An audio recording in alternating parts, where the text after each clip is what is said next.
Anyway छोड़ो। कहने का तात्पर्य यह है कि अंधेरे का अभ्यास नहीं है, उजाले में से अंधेरे में जाने का अभ्यास तुरंत मनुष्य को नहीं है। इसके कारण परिवर्तन का स्वीकार नहीं कर सकता। तो ढलता सूरज आपको परिवर्तन का स्वीकार करने की प्रेरणा भी देता है। एनीवे भाइयों माताओं, ढलता सूरज आपको ये भी कहता है कि कितना भी तो पुरुषार्थ करेगा, फिर भी एक क्षण ऐसा आएगा कि तुझे शांति में प्रवेश करना है, तुझे विदा लेना ही है। तो अपार पुरुषार्थ और अथाक पुरुषार्थ थकता नहीं है, क्योंकि फिर से आता है, दूसरी बार आता है। तो अपार और अथाक पुरुषार्थ का मैसेज भी हमको ढलता सूरज देता है। बहुत सारी बातें अस्त होता सूर्य हमको सिखाता है, परंतु एक दिन में कुछ नहीं होगा। आपको बार बार बार बार बार बार रोज बैठना होगा। प्रकृति हर पल कुछ नया सिखाएगी आपको। मैंने जितना बोला है उससे 1000 गुना करोड़ों गुना आप प्रकृति से सीख सकते हैं। प्रकृति जो सिखा रही है, इतना बोलने की तो क्षमता मेरी भी नहीं है। मैं तो सिर्फ आपको प्रेरित करती हूँ। कहाँ अपार प्रकृति और कहाँ हमारी क्षमताहीन वाणी, उसे व्यक्त करने की क्षमता ही नहीं है हमारी वाणी में। लेकिन मैं प्रयास कर रही हूँ आपको प्रेरित करने के लिए, ज्यादा से ज्यादा दृष्टांतों के द्वारा, उदाहरणों के द्वारा मेरा प्रयास है। खैर, तीसरी एक घटना घटती है सूर्यास्त ध्यान के साथ। जैसे जैसे सूर्य, ये मेरे अनुभव है, जैसे जैसे सूर्य अस्त होता जाता है, उसकी क्षीणता आप जैसे देखते जाएंगे, जितने आप इन्वॉल्व होते जाएंगे, वह क्षीण हो रहा है तो आप अनुभव करो, आप भी उसके साथ, आपका पूरा अस्तित्व भी उसके साथ क्षीण होता जा रहा है। तो क्या होगा इससे? वासनाएं क्षीण हो जाएगी और अचानक वासना मुक्त अवस्था में आपको अनुभव करेंगे। इच्छा रहित, वासना रहित अवस्था में आपका मतलब शुद्ध स्वरूप का आप अनुभव करेंगे। और धीरे धीरे धीरे धीरे धीरे वासना शून्यता के केवल शून्यता, पहले वासना शून्यता, फिर केवल शून्यता आपको अनुभव होगा। जो बड़ा सूरज था वो एक बिंदिया जैसा बन गया, सूक्ष्म बन गया। वैसे ही आप भी, ये इच्छा और वासनाओं के कारण आपका व्याप है।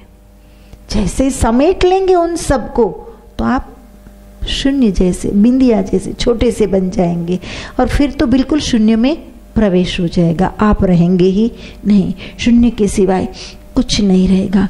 आप देखेंगे इधर उधर तो पंछी लौट रहे हैं अपने नीड की ओर, अपने नीड की ओर लौट रहे हैं। तो अचानक आपके भीतर बोध जगेगा कि पंछी के घर लौटने का वक्त आ गया है। एक तो वह पंछी और दूसरा आप।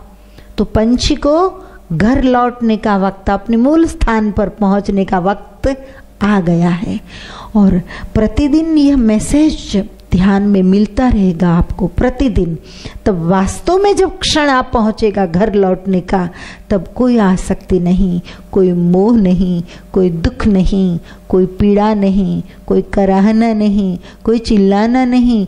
और दूसरा ध्यान रखे, प्रकृति में जब सूरज ढलता है तब प्रकृति भी हंगामा नहीं मचाती है। सूरज तो नहीं चिल्लाता है, लेकिन प्रकृति भी हंगामा नहीं मचाती, विशेष शांत हो जाती है, विशेष शांत। वैसे ही परिवार के लोगों को भी मैसेज देना मेरी ओर से जाकर कि जब आपका सूरज ढले, उसे कहना कि मेरा सूरज जब ढल जाए, पंछी जब घर लौटने की तैयारी करे, तब आप रोना पीटना नहीं, हंगामा नहीं मचाना, परंतु प्रकृति की भांति, कुदरत की भांति विशेष रूप से शांत हो जाना। ये बहुत ज़रूरी है ये सारी बातें। लेकिन जब आपने अनुभव नहीं किया है तो आप दूसरों को कैसे समझा पाएंगे? पहले इन सारी बातों का अनुभव आपको करना है। तो प्यारे भक्तों, जब शांत शून्य में प्रवेश हो जाएगा तब शांति बरसने लगेगी। शांति बरसते ही आनंद का उद्भव होगा, हृदय आपका बाग बाग बन जाएगा, प्रसन्नता आ जाएगी। अंधकार के उतरते ही आपको एक दिन विलीन हो जाना है। ऐसा ही अंधकार एक दिन उतरेगा, उस क्षण के स्वीकार की तैयारी होने लगेगी और साथ साथ सिर्फ होने का बोध मात्र, और कुछ नहीं, सब कुछ गिर जाएगा। होने का बोध, इसे क्या कहते योग शास्त्र? अस्मिता। अस्मिता, संप्रज्ञात समाधि और असंप्रज्ञात समाधि। पतंजलि दो प्रकार की समाधि की बात करते हैं, एक संप्रज्ञात, दूसरी असंप्रज्ञात। तो संप्रज्ञात समाधि में क्या है कि सम्यक प्रज्ञा की उपस्थिति रहती है, हाजिरी रहती है। और संप्रज्ञात समाधि में फिर बताया कि वितर्कानुगत समाधि, आनंदानुगत समाधि, विचारानुगत समाधि और अस्मितानुगत समाधि। तो वितर्क, विचार, आनंद, इन सब बातों को अभी साइड में रखते हैं, परंतु यहाँ सूरज के ढल जाने के साथ जो घटता है, तो पहले तो जो बोध मिल गया कि चढ़ता सूरज धीरे धीरे ढलता है, ढल जाएगा, तो एक दिन तो यह क्षण आने वाली है।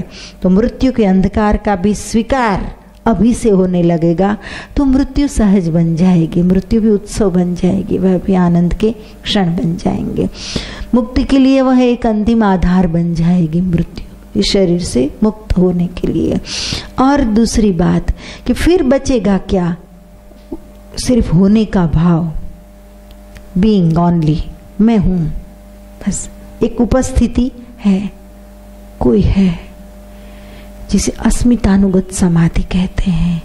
और एक क्षण ऐसा आएगा कि अगर आप में पूरी पूरी क्षमता है तो वे अस्मितानुगत भी चली जाएगी, होने का बोध भी चला जाएगा, कुछ नहीं है, कुछ भी नहीं है, जिसे महाशून्य कहते हैं भगवान बुद्ध, जिसे परिनिर्वाण कहते हैं।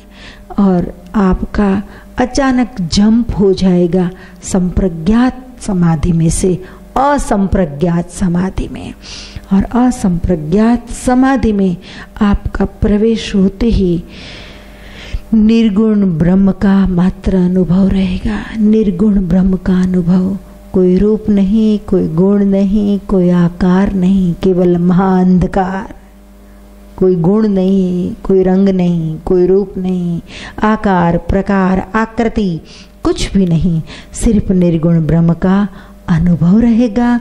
और जब यह निर्गुण ब्रह्म का अनुभव आपको होगा, सूर्यास्त के साथ, सूर्यास्त ध्यान करते करते, तब मुझे लगता है कि मेरा बोलना सार्थक हो जाएगा और आपका ध्यान में बैठना सार्थक हो जाएगा।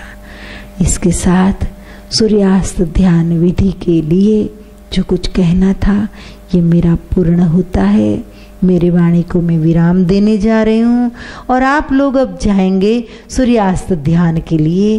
प्यारे भक्तों, सूरज के सामने बैठकर मैंने जो कुछ भी कहा है, जो कुछ भी, जितना भी आपने पिया है, इधर से नहीं, ये स्मरण तो आप भूल भी सकते हैं, परंतु जो बात इधर तक उतर गई है, बस उन बातों में प्रवेश करने का प्रयास करो। आरंभ का भी स्वीकार, अंत का भी स्वीकार, जीवन में उदय की क्षणों का भी स्वागत, अस्त की क्षणों का भी स्वागत, सगुण का भी स्वागत, निर्गुण का भी स्वागत, सुख का भी आनंद, दुख का भी आनंद, और अंत में सुख दुख के पार की अवस्था में प्रवेश कर लो। धन्यवाद। माँ हरीश्वरी का नमस्कार। ओम सर्वात्मने नमः।